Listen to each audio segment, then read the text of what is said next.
Ku ada sebagaimana ku ada, berdiri menghadap tatamu Bapa. Semua karena anugerah-Mu yang telah selamatkanku. Ku hidup dalam segala kelimpahan, ku layak untuk melayani Tuhan. Semua karena anugerah-Mu tercurah bagiku. Besar anugerah-Mu, berlimpah kasih-Mu. Semakin hari semakin bertambah besar anugerah-Mu. Terima kasih Tuhan. Ku ada sebagaimana ku ada, berdiri menghadap tatamu Bapa. Semua karena anugerah-Mu yang telah selamatkanku. Ku hidup dalam segala kelimpahan, ku layak untuk melayani Tuhan. Semua karena anugerah-Mu tercurah bagiku. Besar anugerah-Mu, berlimpah kasih-Mu. Semakin hari semakin bertambah besar anugerah-Mu.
Shalom sahabat-sahabat yang dikasihi Tuhan dimanapun sahabat berada.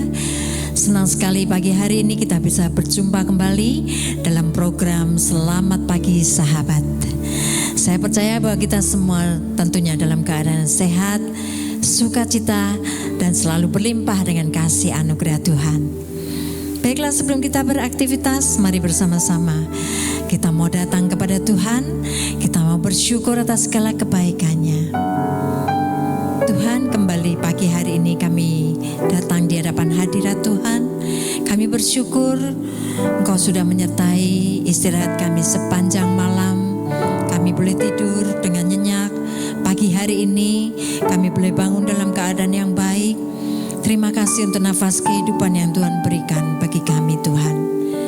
Sebelum beraktivitas, kami datang kepadamu Tuhan. Kami mau bersyukur lewat pujian penyembahan kami Tuhan.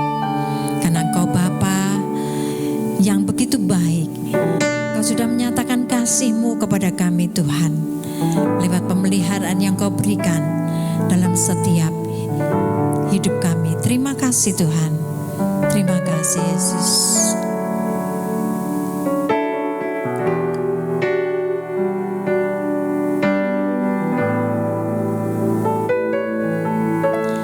Engkau Bapa yang mengasihiku, tak Kau pandang bentuk dan rupaku. Engkau mengasihiku dengan sepenuh hati, tak pernah sama seperti dunia ini. Engkau Bapa yang mengajariku melewati badai langit biru. Kau yang buatku terbang bagaikan raja wali, mengatasi segala pencobaan. Kau Bapakku yang baik, mengerti bahasa tetesan air mata, tak Kau biarkan ku berjalan sendirian, sebab Kau Bapakku yang baik. Engkau sungguh baik.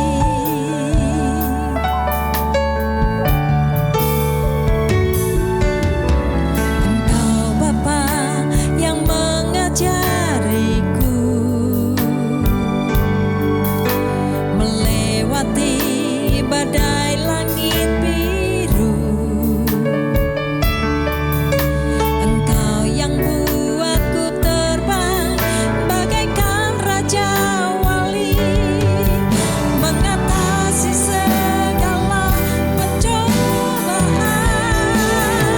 Kau Bapakku yang baik, mengerti bahasa tetesan air mata, tak Kau biarkan ku berjalan sendirian, sebab Kau Bapakku yang baik. Kau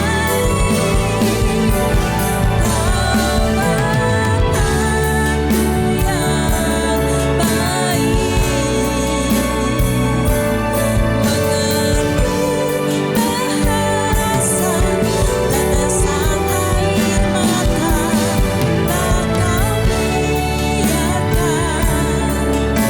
ku berjalan sendirian, sebab Kau Bapakku yang baik. Engkau sungguh baik. Engkau sungguh baik. Engkau sungguh baik.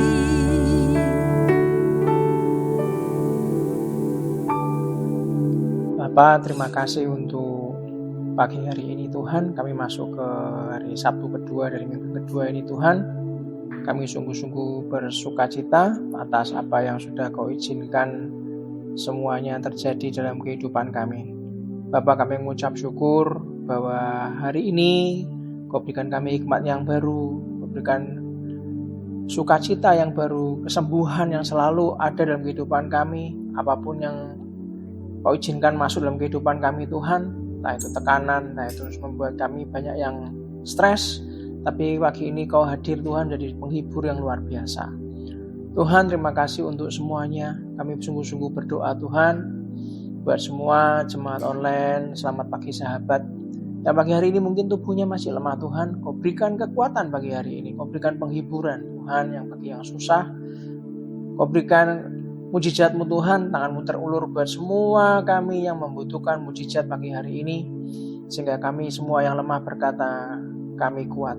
Semua yang membutuhkan penghiburan daripada-Mu, mereka semua akan tersenyum Tuhan, dapatkan damai sejahtera daripada-Mu. Terima kasih untuk kelepasan dari semua ikatan belenggu, dari semua apapun Tuhan di masa lalu, semua roh dan kutuk di masa lalu, masa kini maupun masa mendatang, yang sudah Kau ubah menjadi berkat buat kami. Kau bentengi kami dengan darah Yesus. Dan pagi hari ini Kau izinkan kami untuk berdoa, untuk memuji, menyembah-Mu dan belajar sharing satu dengan yang lain. Roh Kudus, berikanlah kami sebuah hati yang sadar bahwa hari ini adalah hari kebahagiaan, hari penuh mujizat, hari di saat kami belajar mengenai firman Tuhan, isi hati Tuhan. Ajari hamba-Mu Tuhan untuk bisa berbicara dengan bahasa sederhana dan mudah dimengerti. Ajari semua umat-Mu Tuhan, keluarga besar. Selamat pagi sahabat. Kau berikan roh wahyu, hikmat dan pengertian, sehingga kami siap pagi hari ini untuk menerima firman Tuhan. Dan di dalam nama Tuhan Yesus Kristus, kita semua yang siap untuk menerima pengajaran firman Tuhan, kita katakan amin, amin, amin. Shalom Bapak Ibu semuanya, selamat pagi. Nah, kita berjumpa di Sabtu yang luar biasa. Kita tahu Sabtu ini adalah Sabtu di mana kita merayakan Valentine, dan juga sebentar lagi kita akan merayakan Sinja. Jadi kalau disambung namanya Valencia. Valentine dan Sinja. Nah, nanti sore saya akan sharing bersama-sama dengan tim dari Ibu-Ibu Wanita Battle Indonesia, GPI Lamar Tengah Raya, dan juga HUT yang sama-sama dirancang untuk Tuhan, sama-sama berbagi. Kita bisa berbagi kebahagiaan untuk hari ulang tahun WPI Lamtera yang ke-23 tahun, yang berkenaan juga dengan nanti sore akan dirayakan hari ulang tahun LYC Lamtera Youth Community yang ke-24 tahun. Dan nanti sore saya akan sharing dengan tema Joyful Generation, sudah, di mana ada generasi ibu-ibu yang luar biasa dan juga ada generasi tim youth yang luar biasa. Dua generasi yang berbeda tapi sukacita dan kasih yang tetap sama dalam Tuhan. Nah, nanti sore akan sharing jam 6 sore. Saya akan bertemu dengan ibu-ibu WPI dan juga tim youth. Nah, besok Anda yang ada di kota Semarang, Anda bisa datang ibadah onsite, akan dilayani oleh Bapak Daniel Geri, dan juga ibadah sore akan dilayani oleh Ibu Dini. Ibadah pagi akan dilayani oleh Bapak Daniel Geri dan ibadah sore akan dilayani oleh Ibu Dini. Nah, hari ini, pagi ini, kalau saya disuruh memberikan tema, saudara, hari ini izinkan saya sharing dengan tema pencobaan punya batas, tapi Tuhan punya jalan keluar. Saudara. Nah, pencobaan punya batas, Tuhan punya jalan keluar. Nah, kalau ada seorang yang berkata bahwa menurut data statistik dikeluarkan, para dokter berkata bahwa stres adalah faktor kelima dari 6 penyebab utama kematian. Ada seorang hamba Tuhan yang berkata diantaranya serangan jantung, kanker, stroke, penyakit saluran pernafasan, dan kecelakaan. Itu 6 penyebab utama kematian. Faktor kelimanya adalah stres. Waktu kata-kata ini saya dengarkan, saudara, saya terusik. Saya cukup kaget juga bahwa ternyata kalau orang itu stres itu adalah musuh diam-diam yang merusak kehidupan Anda dan saya. Nah, coba Anda tanya sama diri Anda, apakah Anda stres hari ini? Halo, gitu kan? Anda coba lihat wajah pasangan hidup Anda, lihat orang tua Anda, mertua Anda, anak Anda, apakah jangan-jangan ada keluarga kita tercinta yang stres? Nah, saya mencari, saya meneliti, ternyata memang benar musuh diam-diam yang merusak kehidupan keluarga, merusak kehidupan banyak jiwa adalah salah satunya ada stres. Bukan soal perasaan, stres itu bukan soal perasaan, saudara, tapi soal kesehatan dan masa depan, saudara. Nah, itulah kenapa dalam dunia medis stres itu dikenal sebagai faktor resiko besar yang bisa memicu memperburuk banyak penyakit serius. Kalau orang itu sudah sakit, Harusnya kan dia berusaha untuk punya damai sejahtera, sukacita, bahagia. Lah kalau sudah stres, sudah sakit stres, ini bisa memicu tambah memperburuk penyakitnya. Contoh yang bisa dipicu tambah parah ya kalau ada sakit jantung, tekanan darah tinggi, stroke, gangguan kayak gangguan lambung seperti GERD, sakit MA. Itu bisa tambah akut, Salah satu yang bisa kita pahami kalau orang stres itu apa? Gangguan tidur, tidak bisa tidur. Atau malah orang itu habis istirahat tapi kok lelah terus, kelelahan yang kronis. Itu salah satu hal dalam dunia medis di mana faktor resiko besar itu yang bisa memicu memperburuk banyak penyakit itu adalah stres. Orang itu depresi, orang itu cemas, orang itu burnout, kelelahan yang sangat. Nah, kenapa saya bilang jangan diterus-teruskan, saudara? Karena kalau diteruskan tuh bahaya. Kelihatannya cuma stres. Orang sehat, tapi stresnya tidak diatasi. Stres itu kalau dibiarkan akan menguras energi banyak, saudara. Akan membuat saya itu kan burnout, kelelahan. Akan membuat sistem imun kita itu lemah. Kita nggak bisa fokus.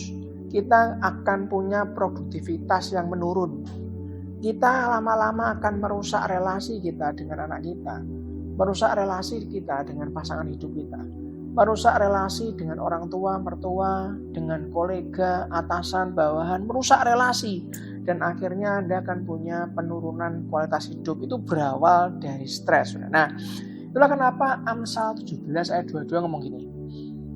Hati yang gembira adalah obat yang manjur, tetapi semangat yang patah mengeringkan tulang. Artinya, kalau Anda nggak punya hati yang gembira, Anda tidak mengelola stres, maka ya Anda akan mengalami patah semangat.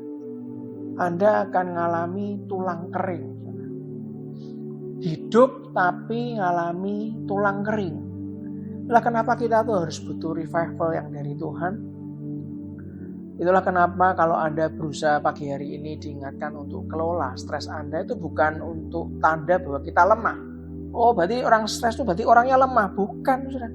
Ini tanda bahwa kalau kita mengelola stres, artinya adalah kita sedang menjaga hidup yang Tuhan percayakan. Saudara. Percuma distresi, ya. Yang betul itu kan dihadapi, bukan stresnya dibesar-besarkan. Kan? Nah, itulah kenapa sumber stres kalau kita dalam dunia kerja, itu bukan muncul tiba-tiba. Biasanya itu karena mengendap. Kenapa mengendapnya kok bisa lama-lama stres? Karena mungkin overload. Beban kerjanya tinggi. Satu belum selesai kerjaannya, ditambah lagi beban kerjanya tinggi. Deadline-nya sempit. Nah, stres akhirnya. Ya kan? Apalagi zaman sekarang, saudara. Kalau Anda nggak giat, nggak bisa mengatur waktu, nggak bisa membedakan mana yang mendesak, mana yang penting, maka Anda akan kehabisan waktu.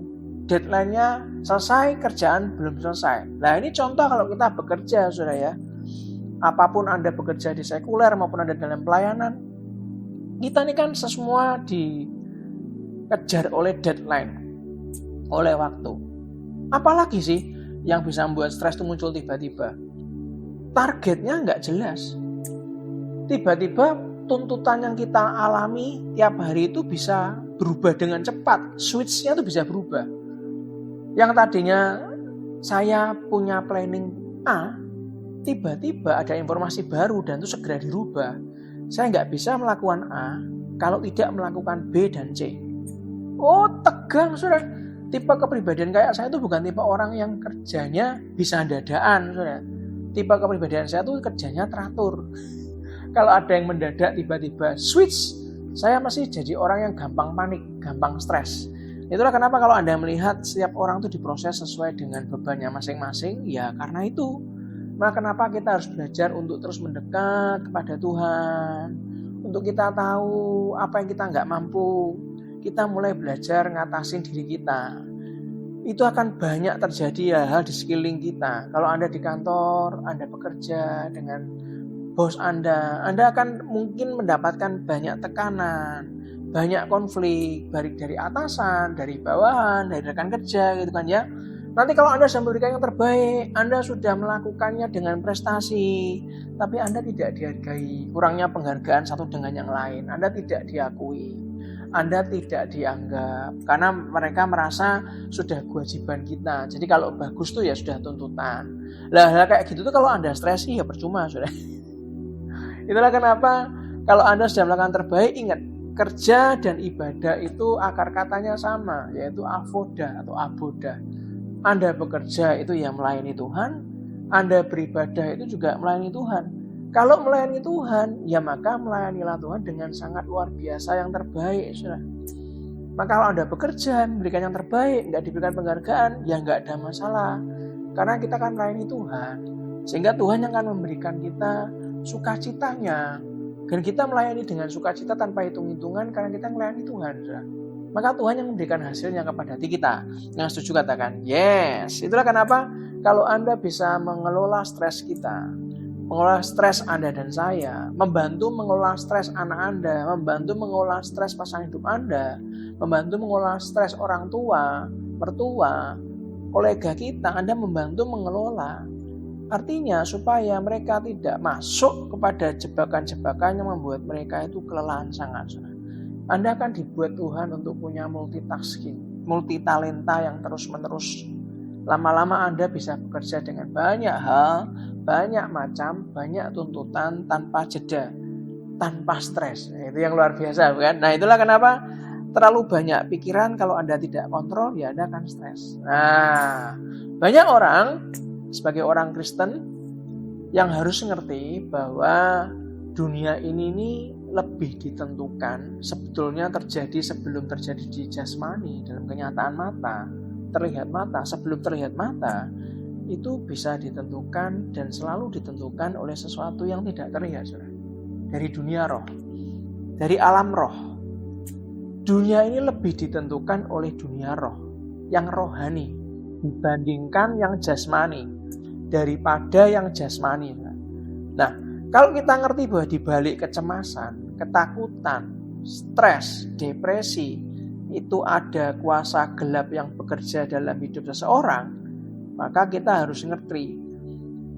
Banyak orang yang fisiknya kelihatan baik-baik saja, padahal dalamnya sedang perang dengan pikirannya sendiri. Nah, kenapa saat suatu hari dalam minggu-minggu ini saya dilihatkan sebuah rekaman video nyata dari salah seorang yang dekat sekali dengan kami.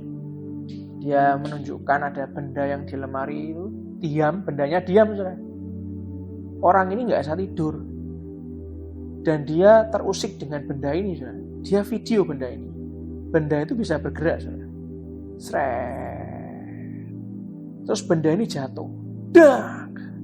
Dan video itu dikirimkan dengan minta bantuan untuk malam harinya ke tempat kami untuk didoakan. Nah, Anda bisa bayangkan sesuatu yang jasmani. Ini contoh kecil yang terjadi barusan ini. Sesuatu yang jasmani itu di dunia ini lebih ditentukan oleh yang rohani. Kalau Anda dalam ketakutan, dalam kecemasan, stres, depresi, nggak diatasi malam itu juga. Saya percaya hari kedua, orang yang kami kenal dekat ini, yang sangat dekat dengan kami ini, kalau tidak diatasi ketakutannya, bisa nggak tidur 2 malam. Saudara. Itulah kenapa banyak orang kelihatannya baik-baik, padahal sedang perang dalam pikirannya. Stres sering bukan karena pekerjaan terlalu berat, tapi karena hati dan pikiran kita terlalu penuh. Itulah kenapa kalau Anda lihat dampak stres, kalau Anda nggak sadari, ada beberapa hal yang saya coba tulis. Stres itu adalah selisih perbedaan antara tuntutan yang harus dipenuhi dengan kekuatan yang Anda dan saya miliki untuk memenuhi tuntutan itu. Saya ulangi lagi. Stres itu terjadi karena ada selisih perbedaan antara tuntutan yang harus kita selesaikan, harus kita penuhi, dengan kekuatan yang kita punya. Makanya kalau kita nggak mengelola akan menghasilkan 3 kerusakan besar. Karena ada perbedaan, ada gap antara yang kita harus kerjakan dengan kekuatan yang kita punya. Ada gap. Yang pertama kerusakan besar yang bisa terjadi adalah merusak tubuh. Anda bisa punya gejala-gejala jasmani kayak tekanan darah naik, insomnia, nggak bisa tidur, ada asam lambung, GERD ataupun MAH, ada sakit kepala, nyeri otot, mudah sakit, itu merusak tubuh. Stres yang sudah berdampak untuk merusak tubuh. Yang kedua yang saya coba catat, kalau tidak dikelola dan tidak diselesaikan, tidak dituntaskan, akan menghasilkan kerusakan besar yang kedua, yaitu merusak karir. Karena Anda akan dipantau oleh pemimpin Anda akan mendapatkan hasil.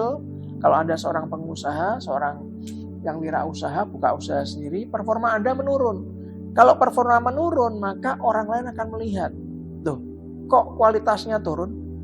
Kenapa kok kualitas turun? Karena sulit fokus, karena stres.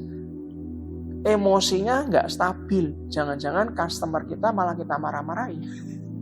Jangan-jangan kalau Anda dalam pelayanan, jemaat Anda akan ada semprot habis-habisan gitu kan. Karena apa? Emosi nggak stabil. Bisa berdampak apa? Anda akan punya keputusan-keputusan yang salah, keputusan-keputusan impulsif, terlalu tergesa-gesa tanpa dilihat itu berdampak apa gitu kan. Kalau cuma berdampaknya sepele bisa selesaikan. Nah kalau Anda keputusan impulsifnya mendadak menikah sudah. Kalau mendadak menikah, kalau orangnya salah ya selesai seumur hidup sudah. Itulah kenapa hati-hati kalau Anda sudah pernah melakukan hidup, ambil keputusan tuh, apalagi keputusan seumur hidup ya jangan berhubungan dengan stres. Milih pasangan hidup, milih pacar, ngambil jurusan kuliah, ngambil kepentingan untuk Anda bekerja di mana, Anda mau ngambil langkah apapun itu harus betul-betul dalam jangan kondisi stres. Anda akan merusak karir Anda sendiri, saudara. Kalau Anda sampai merusak karir, Anda akan burnout. Akibatnya Anda buru-buru ngambil keputusan salah, resign. Ngambil keputusan apa? Cerai. Ngambil keputusan apa? Konflik pekerjaan. Tambah harusnya kecil dibesar-besarkan. Marah-marah yang nggak perlu. Lah ngapain? Saudara? Itu akibat stres. Makanya kalau ada orang marah-marah, orang berantem, saya cuma lihat ini sebetulnya berantemnya kenapa sih ya? Kalau itu karena stres, ya selesaikanlah masalahnya, yaitu di stresnya. Apalagi yang membuat kita bisa mengalami bencana besar, kesulitan besar, kerusakan besar, merusak relasi. Ini yang paling berat. Itulah kenapa kalau Anda stres dibiarkan, tidak dituntaskan, Anda tidak ada dalam komunitas yang benar, Anda akan gampang marah. Betul? Anda akan sensitif, gampang baper. Orang ngomong apa, dipikir ngomongin kita. Padahal kan enggak. Nanti orang melirik ke arah kita, dipikir kita dirasani. Padahal enggak, pas melirik aja. Meliriknya juga bukan ke kita, ke belakang kita. Tapi kan enggak ketahuan. Anda komunikasi, diajak ngomong sama istrinya, sama suaminya, Anda diajak ngomong dingin. Cara jawabnya enggak enak. Diajak ngomong sama anak Anda, cara jawab Anda ketus. Nggak enak, komunikasinya dingin. Anda merusak hubungan dengan orang-orang yang Anda cintai. Dan harus beritahu, saudara, kalau Anda tidak kembali kepada Tuhan, minta didoakan oleh teman-teman komunitas sel, Anda nggak kembali lagi saat teduh baca Alkitab, lama-lama keluarga Anda jadi korban utama. Saya beritahu tuh, saudara. Saya tidak tahu kenapa pagi ini saya diarahkan untuk bicara dari hati-hati ke hati kepada Anda dan semua. Selamat pagi sahabat, keluarga besar selamat pagi sahabat dimanapun Anda berada. Baik Anda di luar kota, di luar pulau, di luar negeri mungkin. Yang pagi ini Anda itu mau ngomong sama siapa nggak tahu. Anda mau WA ke komsel Anda sungkan. Anda mau minta tolong, nggak ada satupun yang mau menolong. Di grup WA itu saya ada satu komunitas yang dia itu sudah berminggu-minggu. Ada yang mau menjabri saya enggak? Saya butuh pertolongan. Dan itu berminggu-minggu enggak ada yang jabri. Dan enggak ada yang peduli sama mereka. Kenapa? Belum tentu orang yang enggak mau jabri itu belum tentu enggak peduli sama orang yang sedang masalah. Belum tentu. Bisa jadi mereka semua juga takut. Nanti kalau dijapri, disuruh minta bantuan, mereka nggak mampu. Karena mereka semua punya masalah. Itulah kenapa hati-hati. Stres yang tidak selesai di kantor biasanya meledaknya di rumah. Padahal tempat di mana kita mau pergi jauh sampai seluruh dunia pun ujung-ujungnya baliknya ke rumah. Ya kan? Kita mencari nafkah, kita meniti karir, Anda mendapatkan bonus besar, Anda mendapatkan perjuangan. Bagi yang kuliah, Anda kuliah mendapatkan nilai tertinggi sampai summa cum laude. Wah, IPK-nya 4. Lulusan tercepat, the best. Bahkan sampai PhD, S3. Dapat beasiswa, Anda tunjukkan itu semua sampai stres karena beban tugas, beban kuliah. Anda mungkin seorang atlet yang kalau Anda atlet latihannya, ngeri. Di training center, di TC itu Anda latihan ngeri. Seorang atlet binaraga di China usia 26 tahun, latihan keras untuk perlombaan binaraga, meninggal dunia sudah pada saat tidur, usia 26 tahun. Kenapa? Ya nggak tahu, saya bukan dokter, saudara. Ingat baik-baik, Anda boleh lakukan semuanya, tapi ujung-ujungnya Anda pasti akan pulang ke rumah. Dan kalau Anda stres di luar, tidak selesai, pasti akan meledak di rumah, saudara. Makanya kenapa kalau tidak dikelola, hidup itu akan bisa hancur mendadak, bukan hancur pelan-pelan. Bisa hancur mendadak kalau kita sudah salah mengambil keputusan. Kalau Anda antisipasi, saya percaya hidup Anda dan saya tidak akan hancur. Mari kita lihat Filipi 4 ayat 6-7, saudara. Filipi 4 ayat 6-7 dikatakan, janganlah hendaknya kamu khawatir tentang apapun juga. Tetapi nyatakanlah dalam segala hal keinginanmu kepada Allah dalam doa dan permohonan dengan ucapan syukur. Damai sejahtera Allah yang melampaui segala akal akan memelihara hati dan pikiranmu dalam Kristus Yesus. Perhatikan baik-baik. Di Filipi 4 ayat 6-7 dikatakan, janganlah hendaknya kamu khawatir tentang apapun juga. Artinya, stres itu berkurang bukan karena masalahnya hilang. Bukan. Kalau kita nggak khawatir tentang apapun juga, artinya kita punya hati yang belajar untuk percaya. Karena stres Anda tidak mengobati, tidak menyelesaikan apapun. Lakukan sebisamu, punyailah kemampuan untuk belajar. Punya hati yang punya hati belajar percaya. Ya, stresnya akan berkurang.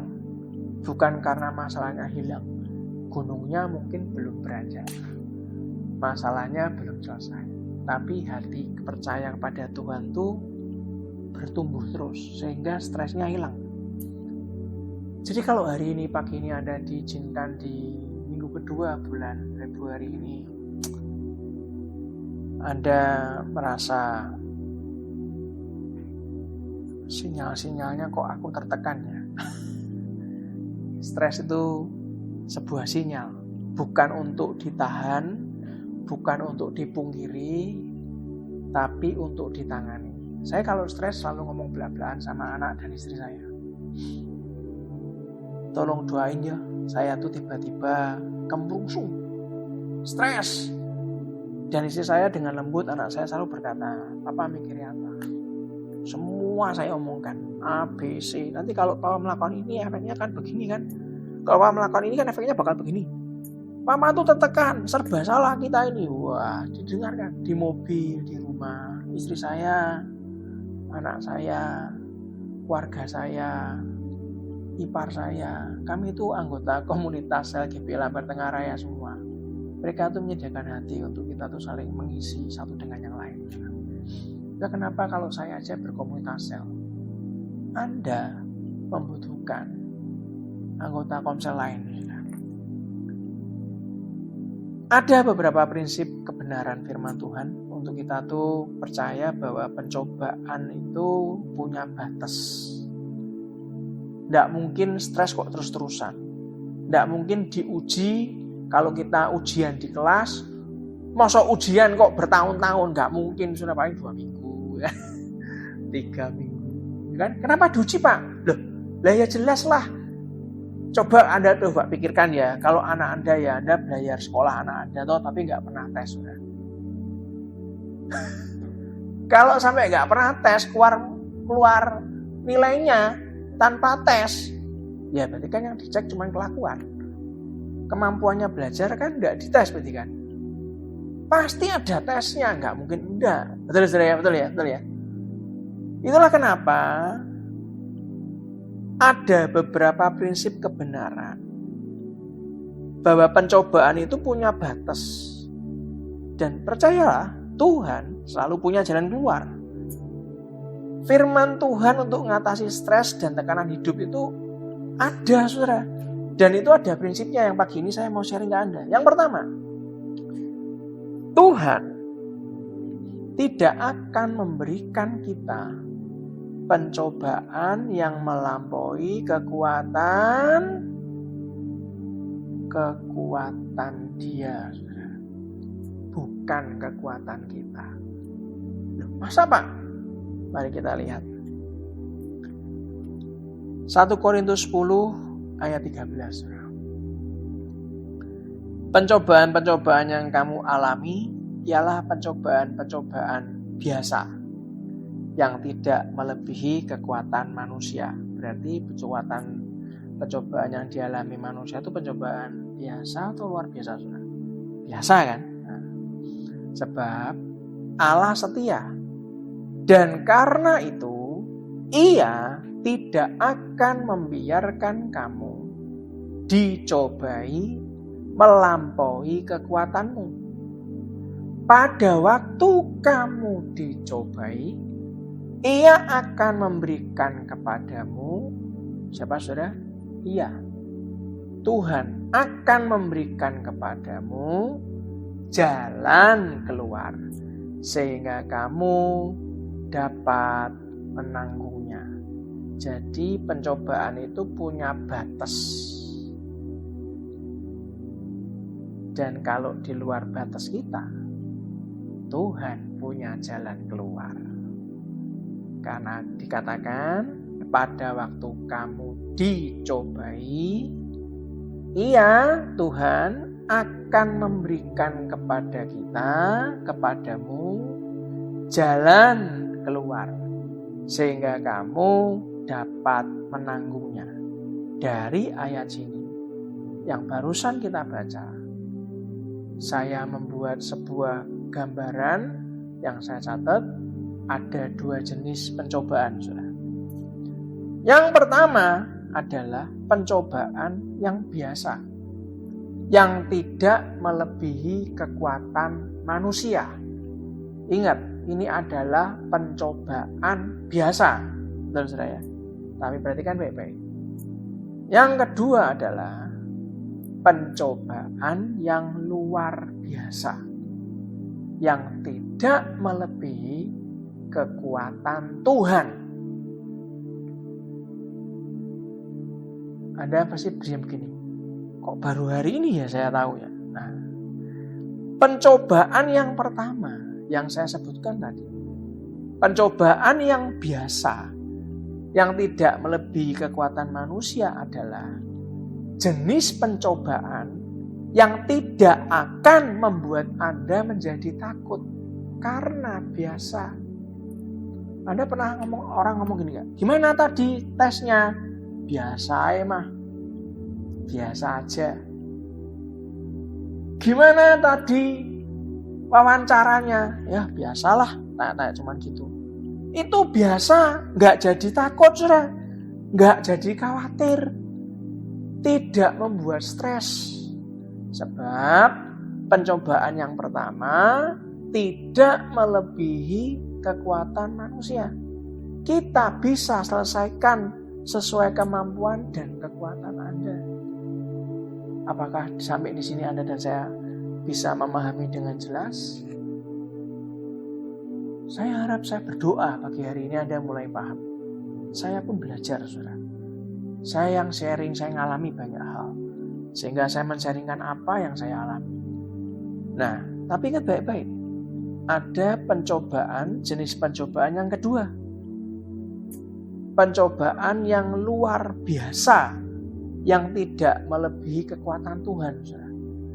Ada jenis pencobaan yang tidak melebihi kekuatan Tuhan. Nah, disinilah Tuhan berkehendak bahwa kita tidak mengandalkan kekuatan sendiri, tapi Anda dan saya harus sadar akan hadiratnya. Nah, kenapa kita masuk year of God's love, presence and favor? Tahun 2026, dari awal tahun sampai akhir tahun 2026, Anda mengalami tahun cintanya Tuhan, hadiratnya Tuhan, dan perkenanan Tuhan. Saudara.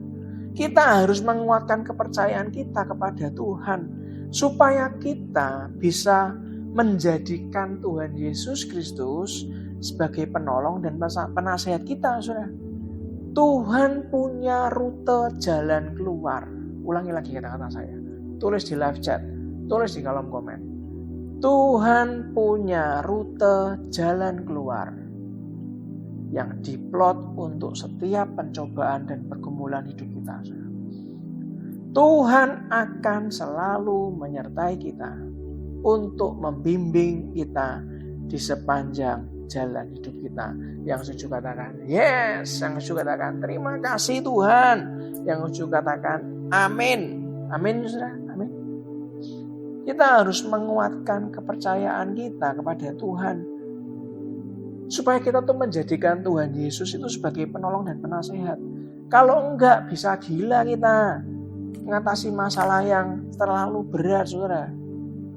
Memangnya ada, Pak? Loh, sebentar. Anda pasti baca berulang kali, tapi Anda nggak sadar.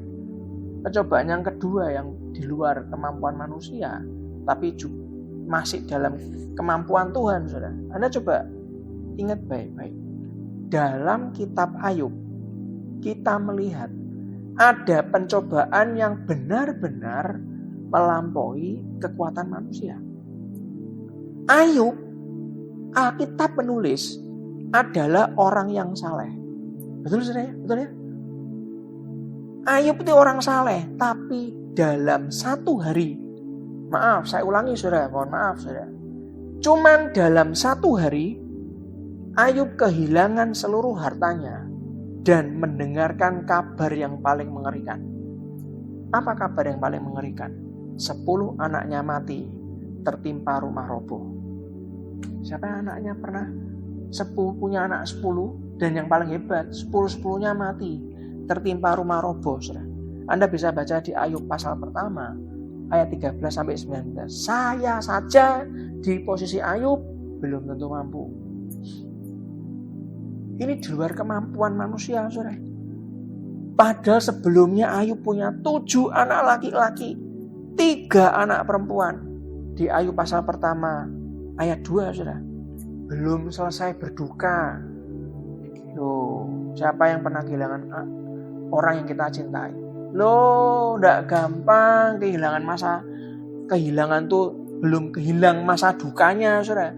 Belum selesai dukanya, Ayub kemudian ditimpa penyakit barah yang busuk dari telapak kaki sampai kepala, ke batu kepala, saudara. Sehingga sampai ia duduk di tengah abu. Maaf loh saudara, Anda baca Alkitab, menggaruk tubuhnya dengan beling. Beling dibuat garuk, saudara. Anda baca sendiri di Ayub pasal 2 ayat 7-8. Ini bukan pencobaan biasa. Bagi saya, ini pencobaan luar biasa. Nah, kenapa saya paham? 1 Korintus 10 ayat 13. Pada waktu kamu dicobai, Ia akan memberikan kepadamu jalan keluar sehingga kamu dapat menanggungnya. Setiap kali kita menghadapi pergumulan, kesulitan, pencobaan hidup, kita akan mengalami stres. Karena pergumulan, kesulitan, pencobaan itu biasanya melampaui kekuatan kita. Bukan pencobaan biasa. Biasanya melampaui kekuatan kita, makanya stres. Kenapa Tuhan selalu mengizinkan Ayub sampai ngalami? Dan maaf, kalau saya boleh berkata, kenapa Tuhan selalu mengizinkan Anda mengalami pencobaan yang lebih besar dari kekuatan Anda? Tuhan berharap Anda dan saya mengatasi pencobaan itu bersama dengan Dia. Anda dan saya mengatasi pencobaan dan kesulitan bersama Dia. Kalau Anda sadar 3 hal ini bersama Dia, artinya Anda punya Roh Kudus. Ngomong kiri kanannya, saya punya Roh Kudus. Yang kedua, saya punya Alkitab yang setiap hari saya baca, saya renungkan firman Tuhan. Dan yang ketiga, saya punya keluarga rohani. Itulah saya mau mengingatkan Anda, walaupun selamat pagi sahabat ini, Anda dan saya tidak di lokasi yang sama, tapi kita bisa saling terhubung, saudara. Tidak di lokasi yang sama, tapi kita bisa saling sharing, saling menguatkan, saling mengingatkan, saling mendoakan, saling memberikan kesaksian satu dengan yang lain. Kalau Anda minta didoakan, Anda bisa share ke WA, hotline GBI Lambert Tengah Raya, atau Anda bisa ketik di kolom komen atau kolom live chat. Kalau kolom live chat hilang, Anda ketik di kolom komen. Anda bisa telepon ke PSTN, nomor telepon GBI Lambert Tengah Raya, atau telepon ke nomor hotline, saudara. Anda mengatasi pencobaan dan kesulitan bersama dengan Tuhan kalau Anda sadar ada 3 hal ini. Yang pertama adalah Roh Kudus, yang kedua adalah Alkitab, yang ketiga adalah keluarga rohani. Ayub mengajarkan ada pencobaan yang bukan sekedar menguji kemampuan kita. Bahkan ada pencobaan, mohon maaf saudara, kalau kata-kata ini keluar dari mulut saya, bahkan pencobaan itu menghancurkan sandaran manusiawi kita. Tempat kita bersandar dihancurkan oleh pencobaan. Supaya apa? Kenapa Tuhan izinkan? Supaya kita belajar bahwa hanya Tuhan yang sanggup menopang hidup kita. Yang setuju katakan yes. Dalam pencobaan yang luar biasa, Tuhan tidak selalu segera mengangkat beban. Tidak. Saya sadari, tetapi Ia menghendaki kita tetap percaya bahwa kuasanya tidak pernah gagal. Saudara. Pencobaan pasti punya batas. Kenapa? Karena Tuhan selalu punya jalan keluar. Itulah kenapa 1 Korintus 10:13, pencobaan-pencobaan yang kamu alami ialah pencobaan-pencobaan biasa yang tidak melebihi kekuatan manusia, sebab Allah setia, dan karena itu Ia tidak akan membiarkan kamu dicobai melampaui kekuatanmu. Pada waktu kamu dicobai, Ia akan memberikan kepadamu jalan keluar sehingga kamu dapat menanggungnya. Itulah kenapa kalau Anda pagi hari ini diingatkan Tuhan menghadapi pencobaan, penderitaan, masalah kehidupan berupa kutuk keturunan, masalah sakit penyakit, masalah keuangan, masalah hutang yang belum lunas, masalah rumah tangga, masalah pelayanan, di mana semuanya itu nampaknya jauh lebih berat dan lebih sulit dari apa yang kita pikirkan. Ingat baik-baik, 2 Korintus 1 ayat 8 dan 9 ngomong apa? 2 Korintus 1 ayat 8 dan 9. Sebab kami mau, saudara-saudara, supaya kamu tahu tentang penderitaan yang kami alami di Asia Kecil. Beban yang ditanggungkan atas kami begitu besar, dan dikatakan Rasul Paulus nulis, dan begitu berat. Saudara. Sehingga kami telah putus asa. Rasul Paulus sampai ngomong putus asa loh, saudara. Juga mengenai hidup kami. Ayat 9 dikatakan di 2 Korintus 1, bahkan kami merasa seolah-olah kami telah dijatuhi hukuman mati. Artinya berat juga. Tapi hal itu terjadi supaya kami jangan menaruh kepercayaan pada diri kami sendiri, tetapi hanya kepada Allah yang membangkitkan orang-orang mati. Anda mungkin sedang mengalami dalam persimpangan jalan, ada dalam situasi buruk, situasi yang mungkin mematikan, kayak Rasul Paulus, seperti dijatuhi hukuman mati, di mana kita nggak sanggup lagi mengatasinya. Anda mau nyerah, mau keluar dari ini semua. Gimana kita mau mati rasanya? Anda sampai ngomong dalam hati, ini sedang mati, wahai Tuhan, dosa kesuwen.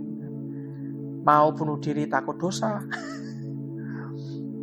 Nggak mati-mati Anda akhirnya ngomong, dan diambil saja nyawa saya. Pernah Anda seperti itu, saudara? Oh, saya pernah, saudara. Itulah kenapa di mana Anda tidak sanggup lagi menjalani hidup ke hari-hari ke depan. Oh, hari ini aja nggak mampu, apalagi hari ke depan. Di mana Anda sudah nggak kuat lagi menghadapi penderitaan dan masalah hidup. Hari ini, pagi hari ini, izinkan saya memberitakan kabar baik. Izinkan saya memberikan sebuah kekuatan baru. Pencobaan punya batas. Ayo ngomong sama-sama dengan saya. Ketik di live chat, ketik di kolom komen. Pencobaan punya batas. Tuhan punya jalan keluar. Yang diberikan tepuk tangan yang meriah buat Tuhan kita. Anda enggak sendirian. Rasul Paulus mengalami hal yang serupa dengan kita. Rasul Paulus berkata apa? Beban yang ditanggungkan atas kami adalah begitu besar dan begitu berat. Artinya sedang gak mampu sebetulnya. Sehingga kami telah putus asa juga akan hidup kami. Bahkan kami merasa seolah-olah kami telah dijatuhi hukuman mati. Seolah-olah sudah siap dijatuhi hukuman mati. Artinya sudah kuat. Tapi hal itu terjadi supaya kami jangan menaruh kepercayaan pada diri kami sendiri, tapi kepada Allah yang membangkitkan orang-orang mati. Dijatuhi hukuman mati, orang apa-apa. Allah sanggup membangkitkan orang mati. Yang setuju katakan, yes. Hari ini gak usah membesarkan stres kita. Kalau Anda mengalami beban yang melampaui kekuatan kita, saudara, itu bukan berarti Anda telah melakukan kesalahan. Belum tentu. Bukan artinya Anda melakukan kesalahan. Belum tentu, Pak. Jangan baper. Itu bukan berarti Anda sedang dihukum sama Allah. Belum tentu juga. Jadi jangan marah sama Allah dulu, saudara. Tapi hal itu berarti Tuhan ingin kita menaruh kepercayaan kepada Dia. Yang paham katakan, amin ya Tuhan. Yang kedua, yang terakhir, saudara, sebelum kita akhiri. Besok Anda ibadah onsite. Anda juga bisa ibadah online pukul 7.15. Anda juga bisa ibadah onsite jam 9 oleh Bapak Daniel Geri dan ibadah sore oleh Ibu Dini. Tapi hari ini Anda kuatkan dulu. Anda butuh komunitas sel yang benar. Anda butuh gereja yang dasarnya dalam firman Tuhan yang benar. Hari Sabtu ini saya menemani Anda. Kita sama-sama membuka mata hati kita, mata rohani kita. Karena dari mata rohani yang terbuka, maka yang jasmani akan dikalahkan. Amin, saudara. Yang kedua, yang terakhir. Ketika Tuhan tidak melenyapkan pergumulan kita. Perhatikan baik-baik. Ketika Tuhan tidak melenyapkan pergumulan kita, Dia akan memperbarui kekuatan kita. Kalau kekuatannya kita diperbarui, mana ada sih pergumulan yang tidak selesai? Amin, amin. Mana sih ada pencobaan yang gak ada batasnya? Wong kekuatan diperbarui, saudara. Ya pasti kekuatan diperbarui, Tuhan punya jalan keluar kok. Maka pencobaan yang berat kayak apa ya punya batas. Tapi berat terus loh Pak. Ya paling sebentar lagi selesai. Masa gak selesai? Masa tes kok tahunan? Amin, amin, saudara. Kalau isinya masalah terus bertahun-tahun, ya berarti bertahun berikutnya penuaian lah, saudara. Penuaian besar-besaran. Yang paham mengatakan, yes, Kalau hari ini Anda nggak pernah dicobai, loh hati-hati, saudara, hati-hati.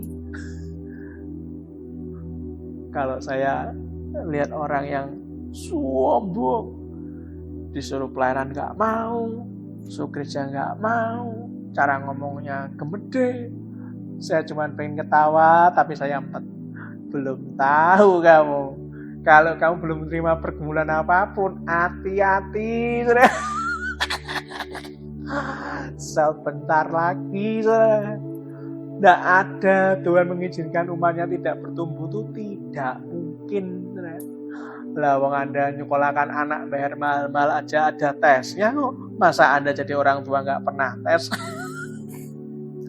Mari kita lihat Yesaya 40 ayat 29 sampai 31. Saya bisa merasakan mata-mata domblong.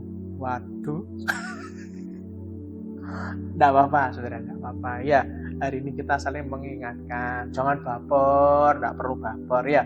Kita mengingatkan, jadilah orang-orang yang selalu mengandalkan Tuhan. Jangan sombong, itu kan Tuhan benci umatnya yang sombong. Yesaya 40 ayat 29 sampai 31. Dikatakan, Dia memberi kekuatan kepada yang lelah dan menambah semangat kepada yang tiada berdaya. Orang-orang muda menjadi lelah dan lesu. Orang apa, saudara? Orang muda. Dan teruna-teruna jatuh tersandung. Ayat 31, tetapi orang-orang yang menanti-nantikan Tuhan mendapat kekuatan baru. Mereka seumpama raja wali yang naik terbang dengan kekuatan sayapnya. Mereka berlari dan tidak menjadi lesu. Mereka berjalan dan tidak menjadi lelah. Seorang pelari lagi lari kencang, kuat, speednya hebat karena setiap hari latihan. Dihantam badai, pek, glundung. Wis nyerah? Tidak. Lelah, lesu, kepukul, dihantam badai, jatuh tersandung. Terus ngapain? Bangun lagi, lari lagi. Kenapa? Ayat 31 ngomong apa? Tetapi orang-orang yang menanti-nantikan Tuhan, saat dia jatuh, dia mendapat kekuatan baru. Mereka seumpama raja wali yang naik terbang dengan kekuatan sayapnya. Mereka berlari dan tidak menjadi lesu. Ya bangun maneh, bahasa Jawa nih. Tangiyo maneh rek. Melaku maneh, jalan lagi. Mereka berjalan dan tidak menjadi lelah. Amin, saudara. Saat Anda dan saya mendapatkan kekuatan baru, saudara, Anda akan melihat lebih jelas langkah apa selanjutnya. Pagi ini kalau rohmu menyala, Anda melihat, Anda mendapatkan vision yang baru. Anda duduk tegap, Anda berdoa, Anda mendapatkan hikmat dari Tuhan. Anda bisa melihat jelas langkah apa selanjutnya yang harus dilakukan. Yang kedua saya catat, saat Anda mendapat kekuatan baru, Anda akan berpikir lebih jernih dan Roh Kudus akan memimpin kita dengan caranya yang ajaib. Amin, saudara. Ketika Tuhan tidak melenyapkan pergumulan kita, Dia akan memperbarui kekuatan kita. Kalau Anda dan saya menanti-nantikan Tuhan. Itulah kenapa pagi hari ini, ayo mari kita sama-sama belajar, sama-sama berubah. Di Yesaya 26 ayat 3 ngomong apa? Yang hatinya teguh, kau jagai dengan damai sejahtera. Sebab kepadamulah ia percaya. Punyailah hati yang teguh. Anda dan saya akan naik terbang tinggi dengan kekuatan sayap. Sayap apa, Pak? Sayap iman dan pengharapan. Kekuatan jenis yang seperti ini, kekuatan Tuhan yang diberikan kepada Anda dan saya di luar kemampuan manusia, menyebabkan kita punya damai sejahtera dan tenang. Cool, tenang. Bukan karena nggak punya masalah, tapi kekuatannya besar. Karena Tuhan punya kekuatan untuk memberikan jalan keluar, tidak melebihi kekuatan Tuhan. Apa ada yang bisa melebihi kekuatan Tuhan? Gak ada. Maka kita tenang.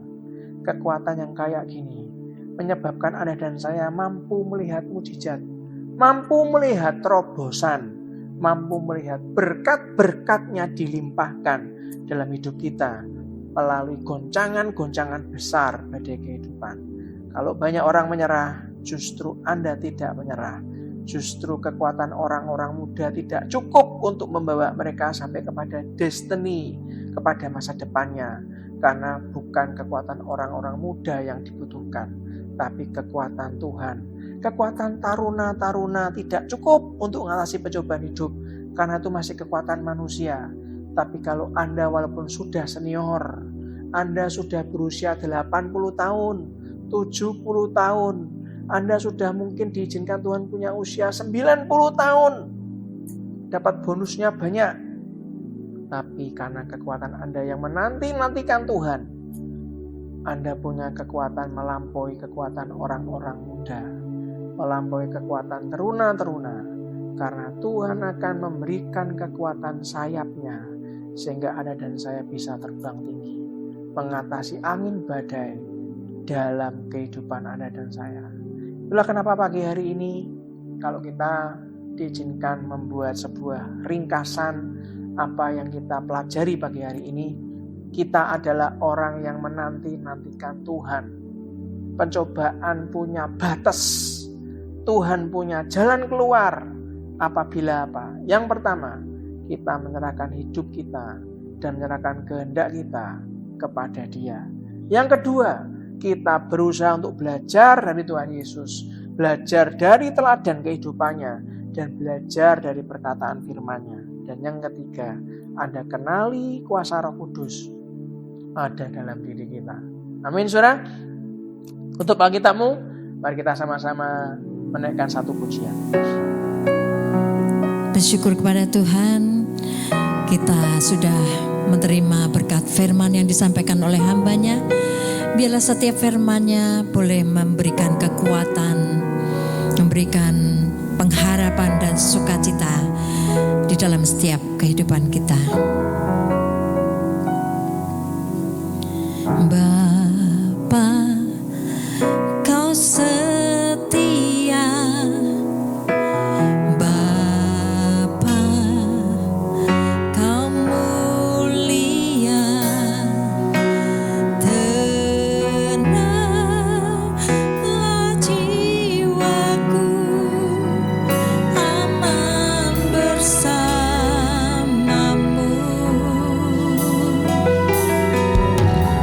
Lebih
Saatnya kita berdoa sebelum kita mengakhiri Selamat Pagi Sahabat pagi. Bapak, terima kasih untuk kekuatan baru Tuhan. Saat kami lemah, saat banyak keluarga kami yang mengalami stres, tertekan, saat kami merasa bahwa cobaan ujian yang kami alami di luar kekuatan kami Tuhan, hampir saja kami menyerah, hampir saja kami melakukan hal-hal konyol sesuai dengan kemampuan kami. Dan kalau seandainya hari ini Kau tidak memberikan hikmat kepada kami Tuhan, mungkin kami akan melakukan banyak hal yang di luar kehendak-Mu. Dan pagi hari ini Kau bukakan mata hati kami. Kami terlalu sombong untuk mengandalkan diri kami, dan kami tahu kami tidak punya solusinya. Kami lupa bahwa kami punya kekuatan Tuhan yang luar biasa. Kami lupa bahwa apapun yang di luar kendali kami, masih ada tangan Tuhan yang menolong, menopang, mengangkat kehidupan kami.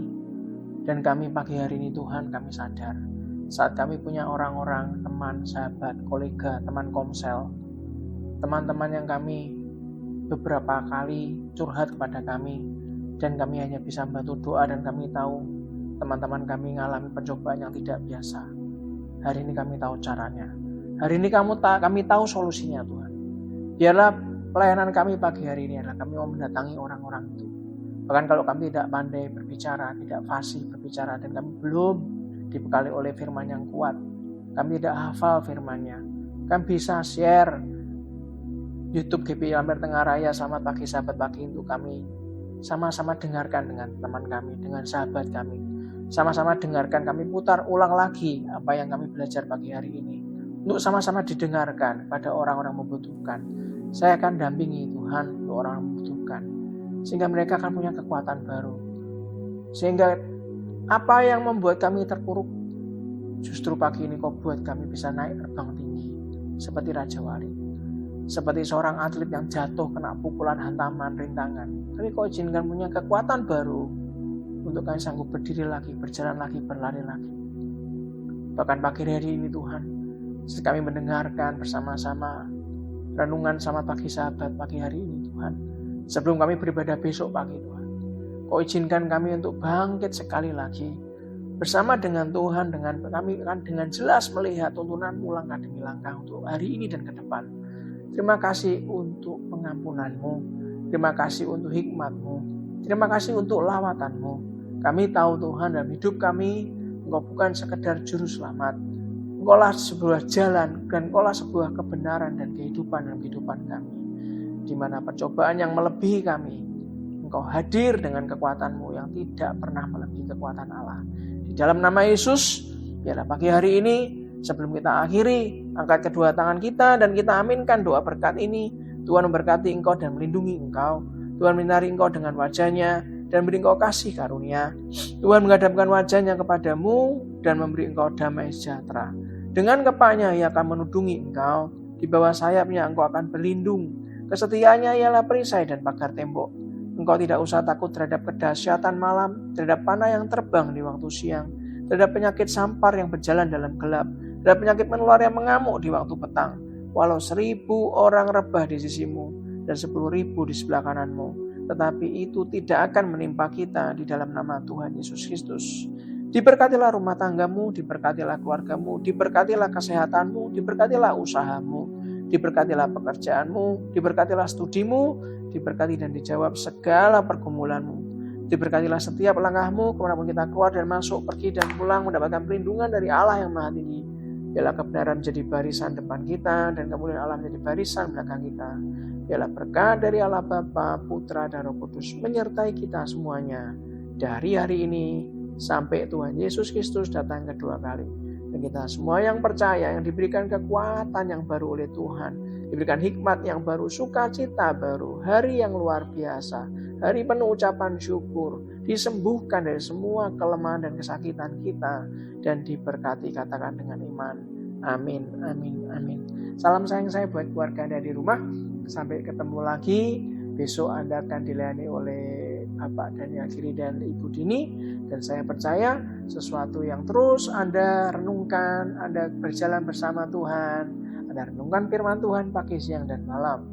dan Anda lakukan sesuai dengan kehendaknya. Sampai kapanpun Anda tidak akan kena stres. Anda akan terus berbahagia, damai sejahtera melingkupi kita semuanya. Terima kasih dan sampai ketemu Sabtu depan. Tuhan Yesus memberkati.